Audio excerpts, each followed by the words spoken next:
Hello everyone, welcome to channel learn with ease. आज का topic है हमारा फाइनेंशियल स्टेटमेंट्स का, जिसमें हम सॉल्व करेंगे क्वेश्चन नंबर 14 को। और इस क्वेश्चन में आप समझोगे, आप सीखोगे बैलेंस शीट के बारे में, उसका फॉर्मेट क्या है और उसको बनाते कैसे हैं। तो ये क्वेश्चन है आपका चैप्टर नंबर 21 डीके गोयल की बुक से। शुरू करते हैं आज का लेसन। यहाँ पर आप अभी तक ट्रेडिंग अकाउंट और प्रॉफिट एंड लॉस अकाउंट के बारे में समझ चुके हो। उसका फॉर्मेट क्या है, उसको बनाते कैसे हैं, उसका रिजल्ट क्या होता है। अब बारी आती है बैलेंस शीट की, जो कि लास्ट पार्ट है आपकी फाइनेंशियल स्टेटमेंट्स का। इसका फॉर्मेट आपका ट्रेडिंग और प्रॉफिट एंड लॉस अकाउंट से डिफरेंट होता है। कैसे? आप देखो, यहाँ पर लिखोगे बैलेंस शीट सबसे ऊपर और उसके बाद आप लिखोगे as on. For the year ending नहीं लिखोगे, एज ऑन लिखोगे। और डेट आएगी आपके फाइनेंशियल ईयर की लास्ट डेट, जो कि 31 मार्च होती है। क्यों हम यहाँ पर लास्ट डेट लिखते हैं, क्यों हम यहाँ पर एज ऑन लिखते हैं? क्योंकि बैलेंस शीट आपके बिजनेस की फाइनेंशियल पोजीशन बताता है। आपके बिजनेस में उस डेट को कितनी एसेट और लायबिलिटीज है, वो सारी पोजीशन आपकी बैलेंस शीट से पता चलती है। इसलिए हम यहाँ पर वही डेट लिखते हैं जो डेट आप जिस डेट को आप बैलेंस शीट बना रहे हो। ये आपके बिजनेस की फाइनेंशियल पोजीशन उस डेट तक की बताता है। उस डेट को क्या है वो बताता है। उसके बाद या उसके पहले क्या थी उसके बारे में वो नहीं बताता। तो यहाँ पर ये मेन इंपॉर्टेंट पॉइंट है, इसको ध्यान रखना। इसके बाद आप लाइबिलिटीज लिखते हो। लाइबिलिटीज आपकी लेफ्ट हैंड साइड पर आती है। जो भी आपके अकाउंट्स के क्रेडिट बैलेंस होंगे वो सारे के सारे यहाँ पर आएंगे, या आप अपनी एसेट में से उसको लेस करोगे। अब जो राइट हैंड साइड है वहां आप एसेट लिखते हो और यहाँ पर आपके सारे डेबिट बैलेंसेस आते हैं। और अगर आप यहाँ पर डेबिट बैलेंस नहीं लिखोगे तो वो डेबिट बैलेंस आप लाइबिलिटी में से माइनस करते हो। तो अब किस तरह से ये है आपको समझना होगा। सबसे पहले ये बात समझो कि आप जो लिखते हो अकाउंट, यहाँ पर आपको लिक्विडिटी प्रेफरेंस के अकॉर्डिंग लिखना होता है। किस तरह से? देखो, सबसे पहले आपकी आएगी करंट लायबिलिटीज, जिसमें आपका कवर होगा bills payable, creditors, bank overdraft, outstanding expenses. वो खर्चे जो आप सर्विसेज ले चुके हो लेकिन आपने उसकी पेमेंट अभी तक नहीं की है, जैसे कि आपकी आउटस्टैंडिंग सैलरी। अनअर्न्ड इनकम या एडवांसेस वो है जहां पर आपको अपनी सर्विसेज देनी है और आपने अभी तक दी नहीं है लेकिन पेमेंट आपको पहले मिल गई है।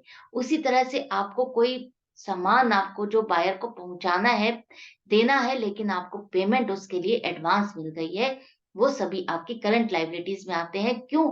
क्योंकि ये शॉर्ट टर्म की है जिसको आपको जल्दी से जल्दी पेमेंट करनी है। उसके बाद आपका आता है non current liabilities. Non current liabilities में आप लोन लिखते हो जिसकी पेमेंट आपको करनी है। वो आपका थोड़ा सा करंट लायबिलिटी से ज्यादा टाइम के लिए होता है, जिसकी आपको पेमेंट 1 या 2 साल में करनी होती है। इसके बाद आप बनाते हो हेड रिजर्व्स का, जो कि आप पढ़ चुके हो प्रोविजंस और रिजर्व्स के चैप्टर में, जहां पर हम अपने प्रॉफिट में से एक अमाउंट को सेव करते हैं, ताकि हम कोई भी हमारे बिजनेस में कोई सिचुएशन ऐसी आ जाती है जहां पर हमको कोई लॉस सफर करना पड़ता है, कोई डैमेज सफर करना पड़ता है, उसको हम इससे सेट ऑफ कर सके। इसके बाद आप लिखोगे कैपिटल। कैपिटल में आप ऐड करते हो नेट प्रॉफिट, और लॉस होता है तो उसको आप लेस करते हो। जितनी भी ओनर या मैनेजमेंट की, पार्टनर की ड्राइंग्स होती है, वो सारी यहाँ पर लेस होती है।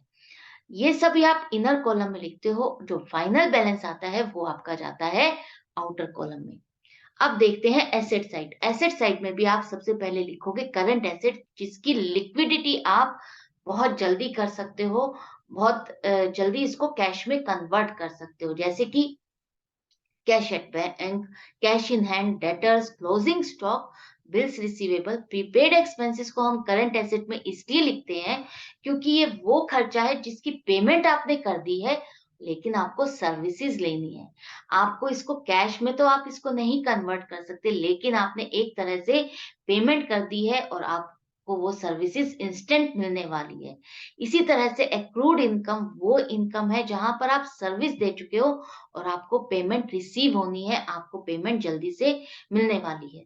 इसके बाद आपके पास आता है लॉन्ग टर्म इन्वेस्टमेंट, जहां पर आप अपने बिजनेस में इन्वेस्टमेंट्स करते हो, जैसे कि शेयर्स है, या कोई आपने किसी को लोन दिया हुआ है, तो वो सारी इन्वेस्टमेंट्स आपकी लॉन्ग टर्म इन्वेस्टमेंट्स में आएगा। इसके बाद आपका आता है नॉन करंट एसेट्स, जो आप जिसमें आप लिखते हो अपनी वो एसेट्स जिनकी कन्वर्टिबिलिटी आपकी टाइम लेती है, लिक्विडिटी में आप उनको देर से कन्वर्ट कर सकते हो, जैसे कि furniture and fixtures, motor car, loose tools, इनको हम फिक्स्ड एसेट भी कहते हैं एक तरह से। Land and building, plant and machinery, goodwill. Goodwill क्या है? जब आपका बिजनेस ग्रो करता है तो आपकी एक मार्केट में रैंकिंग होती है, उसकी एक अमाउंट होती है, वो भी आप गुडविल लिखते हो और वो आपकी एसेट होती है जो आपकी बैलेंस शीट पे शो होती है। ऐसे ही आपका होता है पेटेंट्स एंड ट्रेडमार्क्स। जब आप कोई प्रोडक्ट मैन्युफैक्चर करते हो तो आप उसको ट्रेडमार्क कर लेते हो ताकि कोई और उस पर कॉपीराइट ना कर सके, कोई उसको कॉपी ना कर सके, डुप्लीकेट ना हो सके। तो ये सब आपकी एसेट होती हैं और इनको आप एसेट साइड पर लिखोगे। इसके बाद यहाँ पर जब आप टोटल करते हो तो आपके पास कोई बैलेंसिंग फिगर नहीं आएगी। यहाँ पर आपका दोनों साइड का टोटल मैच करना चाहिए। मतलब कि जो लायबिलिटी साइड का टोटल आ रहा है वही आपका टोटल एसेट साइड का टोटल होना चाहिए। अगर मैच नहीं करता तो इसका मतलब है आपने कहीं न कहीं मिस्टेक कर दी है और वो मिस्टेक आपको ढूँढनी होगी। अब आपके दिमाग में आ रहा होगा कि लायबिलिटी और एसेट का टोटल मैच क्यों करेगा? आपने ध्यान दिया होगा शुरू से हम जो जर्नल एंट्रीज बनाते हैं उसका डबल इफेक्ट होता है, डेबिट और क्रेडिट। जितनी अमाउंट आप डेबिट करते हो, उतनी ही अमाउंट आप क्रेडिट करते हो और उसकी पोस्टिंग आप लेजर में करते हो, वो भी डबल साइड पर। एक अकाउंट डेबिट हो रहा होता है और एक अकाउंट क्रेडिट। जितना आप एसेट जनरेट करते हो, उसके साथ उतनी ही लायबिलिटी भी जनरेट होती है या आपकी वो एसेट कम होती है। तो इस तरह से डेबिट और क्रेडिट आपका बैलेंस रहता है, इसीलिए आपकी एसेट और लायबिलिटी भी सेम रहेगी और आपकी बैलेंस शीट का दोनों साइड का टोटल भी सेम आएगा। अब देखते हैं इसको बनाते कैसे हैं एक प्रैक्टिकल प्रॉब्लम के साथ। क्वेश्चन नंबर 14, जहां पर आपको एक मर्चेंट के अकाउंट्स के लेजर के बैलेंसेस दिए गए हैं, साथ में आपको बताया जा रहा है नेट प्रॉफिट्स 57,200। अब यहाँ पर आपको सेग्रीगेट करके दिए गए हैं बैलेंसेस, डेबिट बैलेंस और क्रेडिट बैलेंस। यहाँ पर आप डायरेक्टली बैलेंस शीट बना सकते हो, लेकिन मैं आपको एग्जाम के टाइम पर यही सजेस्ट करूंगी कि आप एक बार इन दोनों साइड का टोटल जरूर चेक कर लो। करके देखो क्या दोनों साइड का टोटल सेम आ रहा है। कई बार क्वेश्चन पेपर में क्वेश्चन आपका इस तरह से भी आ जाता है जहां पर डिफरेंस होता है, ताकि आप स्टूडेंट्स कंफ्यूज हो जाओ कि हाँ, मेरी बैलेंस शीट मैंने बनाई है और वहां पर डिफरेंस आ रहा है और आप नर्वस होकर के सारा पेपर रॉन्ग कर दो। ऐसी गलती नहीं करनी है। इस चीज को अवॉइड करने के लिए पहले ही टोटल चेक कर लो क्या दोनों का बैलेंस सेम हो रहा है। नहीं है तो इसका मतलब है आपको क्या लेना है, सस्पेंस अकाउंट लिखना है। तो किस तरह से करोगे देखो इस क्वेश्चन में। यहाँ पर हमने टोटल चेक कर लिया है, दोनों साइड का टोटल सेम आ रहा है। तो अब इनको लिखना है आपको बैलेंस शीट के फॉर्मेट में। पहले हम लिखेंगे डेबिट बैलेंसेस सारे के सारे एसेट साइड पर। किस तरह से देखो, कैश एट बैंक है, कैश इन हैंड है, जो कि आपकी करंट एसेट है। करंट एसेट्स के हेड में सारे आप करंट एसेट वाले पार्ट लिखोगे। फर्नीचर एंड फिक्सचर्स आपका क्या है, नॉन करंट एसेट है, तो नॉन करंट एसेट के पार्ट में लिखोगे। यहाँ पर मैं आपको यही सजेस्ट करूंगी कि आप जैसे-जैसे जो अकाउंट आता जा रहा है, आप उसी को पिक करके डायरेक्टली लिखते जाओ, गैप छोड़ के लिखो, लेकिन इसी तरीके से लिखो ताकि आपका कोई भी अकाउंट मिस ना हो। अब यहाँ पर आपका फर्नीचर एंड फिक्सचर्स के बाद डेटर्स है, तो डेटर्स लिखो करंट एसेट्स के हेड में, क्लोजिंग स्टॉक करंट एसेट्स के हेड में, motor car non current asset के हेड में आएगा और बिल्डिंग भी आपका नॉन करंट एसेट के हेड में आएगा। प्लांट एंड मशीनरी भी नॉन करंट एसेट और बिल्स रिसीवेबल करंट एसेट्स के हेड में आएगा। इसके बाद इन्वेस्टमेंट्स आप लिखोगे लॉन्ग टर्म इन्वेस्टमेंट्स के कॉलम में और 20,000 रुपए। ड्राइंग्स ड्राइंग्स आपका डेबिट बैलेंस है, लेकिन हम उसको एसेट साइड पर नहीं शो करते। इसको आपको शो करना है लायबिलिटी साइड पर और अपनी कैपिटल में से लेस करके शो करोगे। अब देखो क्रेडिट साइड पर आपका आ रहा है बिल्स पेबल, जो कि आपका करंट लायबिलिटी में आता है।